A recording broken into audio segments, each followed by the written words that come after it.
해가 지지 않는 영토를 가졌던 영국의 수도 런던은요, 한때 세계 중심이었는데 그 시작점은 산업혁명이었습니다. 1712년 토마스 뉴컴이 최초로 실용적인 전기기관을 개발해서 광산에 물을 퍼내는 용도로 사용했지만, 당시의 그 전기기관은 전기 낭비가 아주 심해서 효율이 떨어졌습니다. 전기기관 수리공이었던 제임스 와트는요, 전기 낭비를 줄이는 응축기를 활용한 엔진을 설계했고 곧바로 특허를 취득했으나 이걸 만들 능력이 없었습니다. 얼마간의 시간이 지난 뒤에 버킹엄에 있는 그 제조업체 매튜 불턴과 협력해서 우리가 알고 있는 전기기관을 완성했습니다. 이 전기기관의 파급 효과는 정말로 엄청났습니다. 이를 기반으로 산업화가 시작돼서 18세기 말에서 20세기 초까지 영국은요, 빅토리아 시기로 불리는 전성기를 맞이했고 명실상부한 세계의 중심이 되었습니다. 대량 생산된 물산은 전 세계로 팔려나갔고요, 부는 축적되었습니다. 그리고 쌓인 부는요, 현재도 남아있는 런던의 중요한 랜드마크 건축 붐을 일으켰습니다. 웨스트민스터 궁전, 타워 브릿지, 세인트 팡크라이언, 로얄 앨버트 홀, 자연사 박물관, 데이트 브리튼, 빅뱅 등이 이 시대에 모두 건축된 겁니다. 이 때문에 런던 랜드마크를 돌아보는 것은요, 영국의 가장 전성기였던 빅토리아 시대를 여행한다는 의미도 함께 있는 겁니다. 나는 이제 하이드 파크, 버킹엄 궁, 웨스트민스터 사원과 빅벤, 세인트 폴 성당, 런던 타워 브릿지를 돌아봤습니다. 이를 이제 모두 하루에 돌아보는 거예요. 물리적으로 거의 힘들어요. 이틀에 걸쳐서 돌아봤는데, 첫날에는 하이드 파크, 버킹엄 궁, 웨스트민스터 사원궁과 빅벤을 걸어서 돌아봤습니다. 얼마 전에 이제 K-팝 전도사인 블랙핑크가 영국에서 공연한 장소인 하이드 파크는요, 런던에서 가장 큰 왕립공원으로서 142헥타르, 43만 평이에요. 여의도 면적의 반에 달하는 엄청난 면적을 가지고 있고요, 런던 중심부에 있습니다. 공원 가운데 세르펀타인 호수가 있고요, 이곳을 중심으로 많은 시민들이 북적이지만 초력이 내려앉은 공원 잔디밭에 가족 단위 또는 친구들이 모여 휴식하고 있는 것도 아주 좋아 보였습니다. 하이드파크에서 동쪽으로 걸어가면요, 그린파크가 나오고 그곳에 영국왕과 왕족들이 실제 거주하고 있는 버킹엄 궁전이면서 집무실이 나옵니다. 여기는 처음부터 궁전으로 건축된 건 아닌데요, 1703년 버킹엄 공작의 개인주택으로 건축되었어요. 산업혁명으로 강력한 영국을 이끌었던 조지 3세가 1761년 아내인 샬럿을 위해서 버킹엄 하우스를 매입하고 확장 개조를 거쳤습니다.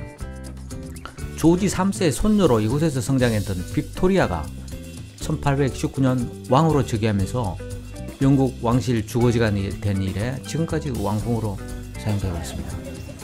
내가 찾은 날에는요, 찰스 3세 대관식 하루 전이라서 출입은 허락되지 않았지만요, 이를 보기 위해서 천국에 몰려온 관광객이 북적댔고요, 통제하는 경찰 또한 엄청나게 많았습니다. 영국 축구광 훌리건 악명을 대부분 알고 있죠.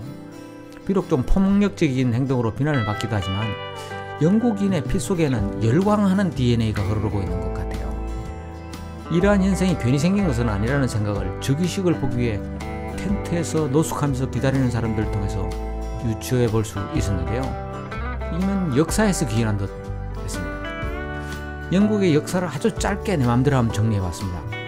영국은요, 서기 32년 로마가 브리타니아를 침공하면서 로마의 숙주가 됐고요, 이게 410년까지 이어졌습니다. 당시 로마는 이제 북쪽으로부터 게르만족과 켈트족의 위협이 증가해서 로마를 보호하기 위한 병력 재배치가 필요했을 뿐만 아니라 경제적 어려움에 봉착한 상태였기 때문에 브리타니아에서 철군을 결정한 것이었습니다. 로마군이 철수한 영국은요, 무주공산이었어요. 11세기까지 현재의 덴마크에서 출발을 한 것으로 여겨지는 게르만의 한 부족인 앵글로족과 섹슨족 침략에 이어서 스칸디나비아를 출발한 바이킹족 침략이 이어지다가 1066년에는 마침내 바이킹의 후손인 정복자 윌리엄이 왕이 되었습니다.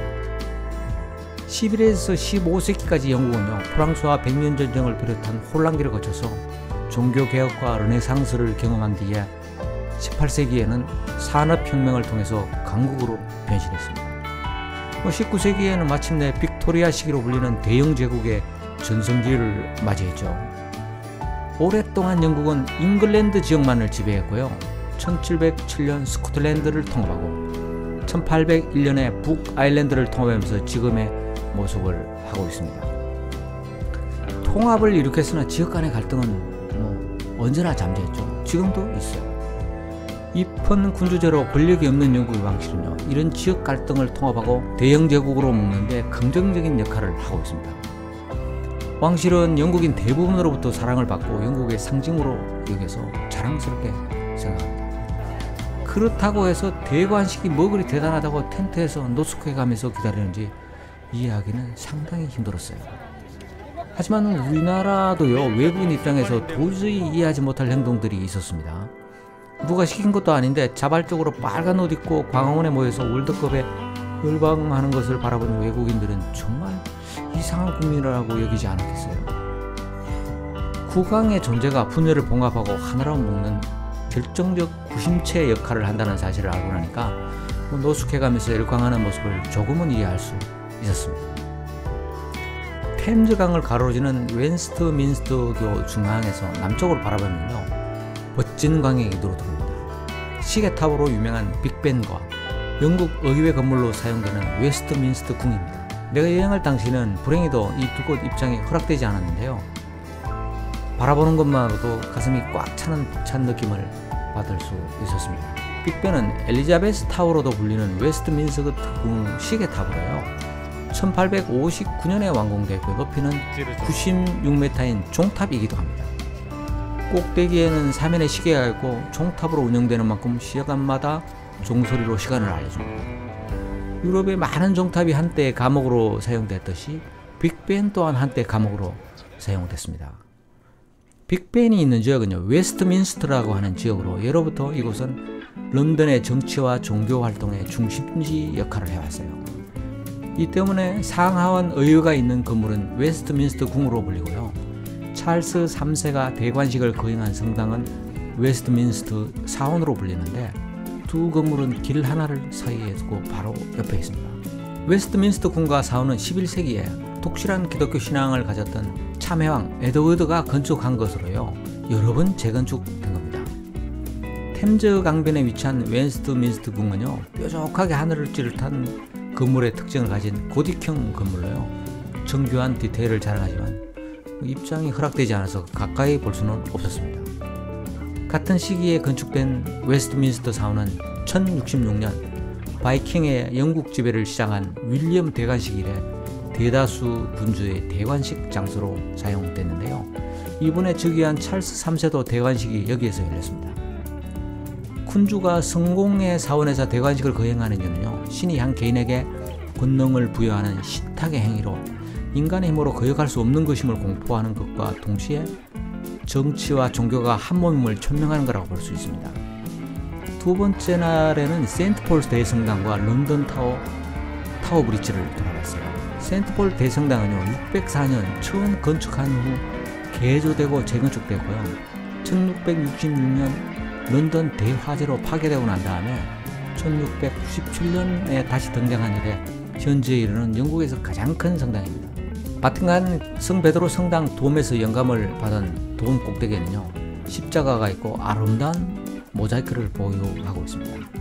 2차 세계대전 중에 주변 건물이 거의 다 손상됐지만 성당만은 살아나면서 저항의 상징이자 전후 회복의 상징이기도 했습니다. 하지만 나는 이번 여행 중에 베드로 성당, 사그라다 파밀리아 등 아름다운 성당을 정말 많이 봤기에 시큰둥했습니다. 세인트폴 성당에서 조금 걸으면 템즈 강변에 다다를 수 있습니다. 여기에서 동쪽으로 강변을 걸을 수 있는 인도가 마련되어 있고요, 이 길을 따라 걸으면 런던 타워를 만날 수 있습니다. 1000년 이상 사용되어 온 요새예요. 중심에 있는 화이트 타워는 정보강 윌리엄이 건축해서 한동안 왕궁의 역할을 했을 뿐만 아니라 투옥과 처형의 상징 장소로도 악명 높았던 곳입니다. 런던을 상징하는 건축물인 타워 브릿지가 바로 옆에 있어요. 타워브리지는 1894년 완공돼서 6월 30일 대중에 공개되기 시작했는데요. 도개교를 구동하는 동력을 전기기관에서 전기로 바꾸는 등 여러 번 개량을 거쳤지만 외형은 그 원형을 이어오고 있습니다. 빅토리아 시기 영국은요, 자신만만해서 세계의 중심이 런던이라고 얘기했고요. 모든 것을 선도해야 한다는 의무감 같은 게 있었습니다. 당시 영국 건축과 공학이 눈부시게 발전했음을 국민과 세계 만방에 알림으로써 세계 질서를 이끄는 헤게모니 리더임을 선언하고 싶어 했습니다. 때마침 런던이 이제 도시 팽창으로 기존 교량으로는 교통량을 소화할 수가 없어서 템즈강을 남북으로 가로지르는 교량이 필요했습니다. 왕실을 중심으로 새롭게 건설된 다리는요, 런던의 자존심이자 상징으로 여길 수 있는 모든 역량을 투입하기로 했습니다. 당시로는 그 혁신적인 도개교를 만들어서 템즈강을 따라 운항한 선박의 통행을 보장하고 복거리를 만들었고요. 미적 느낌을 불어넣습니다. 결과는 아주 대성공이었죠. 지금도 수많은 관광객이 방문하고 있는 걸 보면 증명된 거죠. 4박 5일간의 짧은 런던 여행은요, 현재의 런던에서 영국이 가장 자랑스러워하는 빅토리아 시대를 엿보는 것으로 시작되고 마무리했습니다. 밀라노에서 시작해서 스위스, 크로아티아, 스페인, 포르투갈을 거쳐 런던까지 약 40일간의 여행을 마무리했습니다. 집으로 돌아올 때 스리랑카 콜롬보에서 8시간을 레이오버하는 항공기를 이용했는데요. 연결편 기다리는 시간 동안 일행과 함께 인도양의 랍스타 맛을 보기로 했습니다. 스리랑카는 환승을 목적으로 2일 이내 입국할 경우 환승 비용이 면제된다는 사실을 미리 알고 갔음에도 출입국 관리직은요, 자신이 소관이 아니라면서 입국 심사를 거부한 채 다른 사무실로 보내기를 4번을 했어요. 나는 은근히 화가 났습니다. 마지막에 나를 인터뷰한 직원이 속내를 드러냈는데요. 비자 비용을 내면 입국을 허용해 줄 수 있다 하며 뇌물을 요구했어요. 나는 곧바로 네가 한 말 책임질 수 있느냐, 환승 비자가 무료인 거 알고 왔다 라고 따지니까 그제서야 빠짐없이 입국 도장을 찍어주는 거 아니겠어요. 에라이 망할 놈 자식들, 니들이 스리랑카의 이미지를 먹칠한 거야 라면서 속으로 욕해줬어요. 하지만 때마치 하늘이 뚫린 듯 내리는 스코를 뚫고 도착한 식당에서 맛나게 구워진 랍스타는요, 정말 맛있었습니다. 그리고 도착한 인천공항, 공기부터가 달랐어요. 역시 내 나라가 있어서 떠날 수 있는 거예요. 그동안 얼렁뚱땅 유럽 여행기를 시청해 주셔서 감사합니다. 내년 5월 7일 남아프리카 공화국 케이프타운을 시작해서 한 40여일 정도 아프리카 여행을 계획하고 있습니다. 여행을 마친 뒤에 재미있는 아프리카 영상을 만들겠습니다. 기다려주세요. 구독과 좋아요, 알림 설정 부탁드립니다.